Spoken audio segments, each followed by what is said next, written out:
उसके बारे में, क्योंकि जो इल्ज़ाम लगाए हैं तो हम लोग तो प्रूफ मांगेंगे ना उनसे। पब्लिक को तो पता चलना पड़ेगा ना कि सिर्फ इल्ज़ाम लगाने से नहीं होता, प्रूफ होता है। सिर्फ इल्ज़ाम पे आगे किसी के ऊपर लगाना बहुत आसान है, लेकिन प्रूफ के साथ है। आज से ये पब्लिक कोलकाता की तारीखी नाखुदा मस्जिद 2 सितंबर को मैदान जंग बन गया।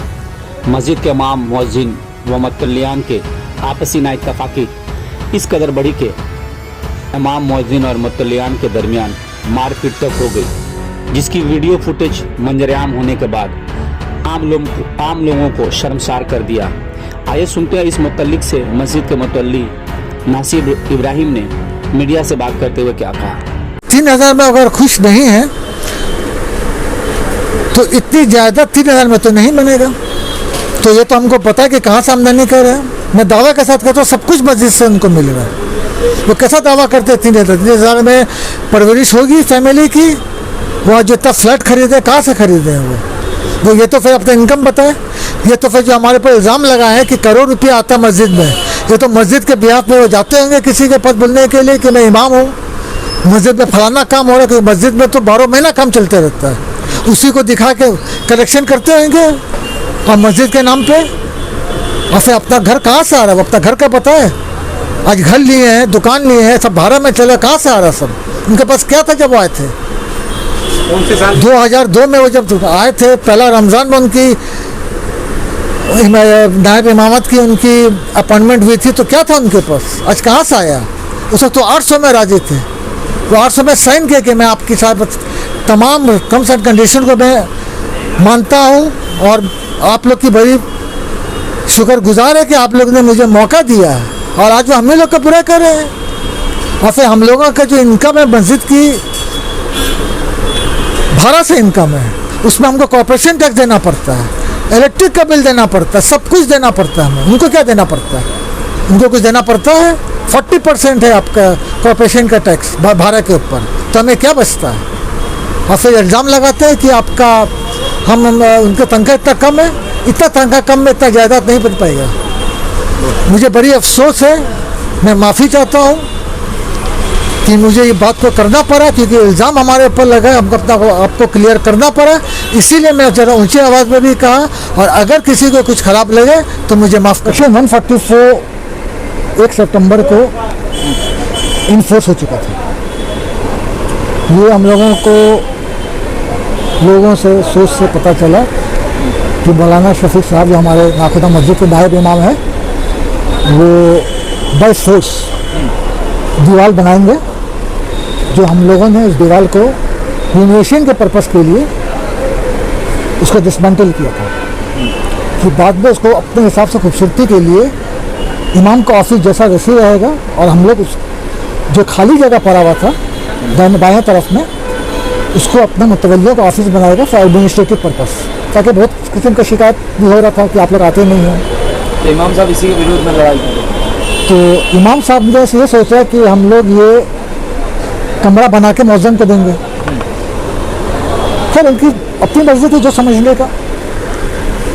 तो हमने उनसे कहा, तो 2 तारीख को जुम्मे के दिन में, जिस दिन उनका ड्यूटी भी नहीं था, ड्यूटी था मौलाना कारी नूर आलम साहब का, तो उन्होंने ईंटा वगैरह मटेरियल मंगा के मिस्त्री बुला के, और उनके कुछ लोगों थे वहाँ पे, काम शुरू किया। हमें इंफॉर्मेशन मिला कि काम हो रहा है। मैं यहाँ से गया, मस्जिद पहुँचा, जाहिद साहब अपने घर से मस्जिद पहुँचे, और कुछ देर बाद इकबाल भाई कोर्ट का ऑर्डर लेके, जो इम्प्लीमेंट इन्फोर्स था सेक्शन 144, वो लेके पहुँचे। तो पहले तो हम और जाहिद भाई पहुँचे, तो हम लोगों ने कहा कि काम रोक दो। इमाम साहब और उनके लोग बोले तो नहीं, काम चालू रखो। तो यही बात हो रहा था, काम रोको और काम चालू रखो। उनके भी पब्लिक उनके साथ दे रहे थे, और हम लोग तो अकेले ही था। फिर इकबाल भाई करीब 10-15 मिनट के बाद कोर्ट का ऑर्डर लेके आए और इमाम साहब को देने की कोशिश की, तो इमाम साहब बिगड़ गए, नाराज़ हो गए। वो कागज़ उनसे लेके छीन के फाड़ दिए, और उनके लोग मुअज्जिन रियाजुद्दीन के ऊपर टूट पड़े और इमाम साहब इकबाल के ऊपर टूट पड़े। तो हाथापाई की? वो तो सीसी आपका वहाँ पर जो फुटेज है तो उसको कैच किया है कल्याण कमेटी। कल्याण कमेटी ने जी हाँ किया है, उनके साथ बाकायदा पूरा अपॉइंटमेंट लेटर दिया है और उन्होंने अपॉइंटमेंट लेटर को एक्सेप्ट भी किया है। उसमें 7 शर्तें हैं। उस शर्त में आपको नायब इमाम की आपको ड्यूटी निभाना पड़ेगा। इमाम साहब इतनी बड़ी इल्जाम तराशी की आप लोगों के साथ, तो आप लोगों ने कुछ एक्शन उनके खिलाफ नहीं लिया? नहीं, अभी क्या होगा तो वक्त ही बताएगा कि एक्शन है कि नहीं है, क्योंकि अभी तो जुम्मों को ये चीज़ हुआ है तो हम लोग आपस में बैठ के इसके बारे में, क्योंकि जो इल्ज़ाम लगाए हैं तो हम लोग तो प्रूफ मांगेंगे ना उनसे। पब्लिक को तो पता चलना पड़ेगा ना, किसी इल्ज़ाम लगाने से नहीं होता, प्रूफ होता है। सिर्फ इल्ज़ाम तो आपको किसी के ऊपर लगाना बहुत आसान है, लेकिन प्रूफ के साथ है। आज से ये पब्लिक नहीं, सियासत का मतलब है नॉन रिलीजियस एक्टिविटी हो रहा है। बोलने का मतलब हम लोग का नॉन रिलीजियस एक्टिविटी हो रहा है, जिसको नाखुदा मस्जिद से कोई मतलब नहीं है। नाखुदा मस्जिद का ऑफिस का मतलब है मसला मसाइल हो, इस्लाम का, नमाज की पाबंदी हो, तो वो इसके अलावा बहुत सारा काम कर रहे हैं जिसका हम लोगों को पब्लिक से शिकायत मिला।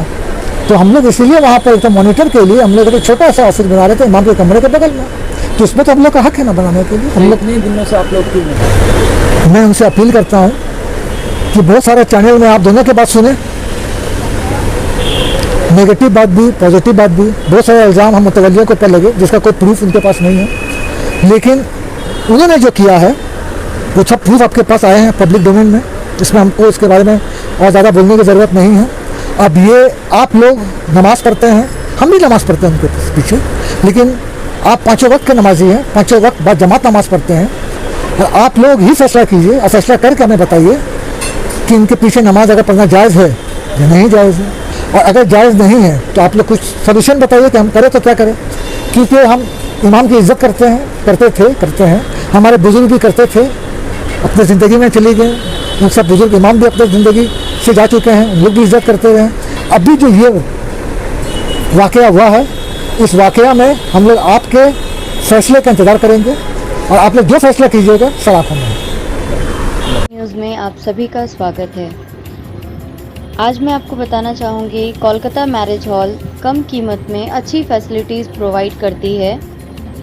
एंगेजमेंट, शादी ब्याह व दीगर मामलों के लिए कोलकाता मैरिज हॉल बुक करें। न्यूज़ में आप सभी का स्वागत है। आज मैं आपको बताना चाहूँगी, कोलकाता मैरिज हॉल कम कीमत में अच्छी फैसिलिटीज़ प्रोवाइड करती है। एंगेजमेंट, शादी ब्याह व दीगर मामलों के लिए कोलकाता मैरिज हॉल बुक करें। न्यूज़ में आप सभी का स्वागत है। आज मैं आपको बताना चाहूँगी, कोलकाता मैरिज हॉल कम कीमत में अच्छी फैसिलिटीज़ प्रोवाइड करती है। एंगेजमेंट, शादी ब्याह व दीगर मामलों के लिए कोलकाता मैरिज हॉल बुक करें। न्यूज़ में आप सभी का स्वागत है। आज मैं आपको बताना चाहूँगी, कोलकाता मैरिज हॉल कम कीमत में अच्छी फैसिलिटीज़ प्रोवाइड करती है। एंगेजमेंट, शादी ब्याह व दीगर मामलों के लिए कोलकाता मैरिज हॉल बुक करें।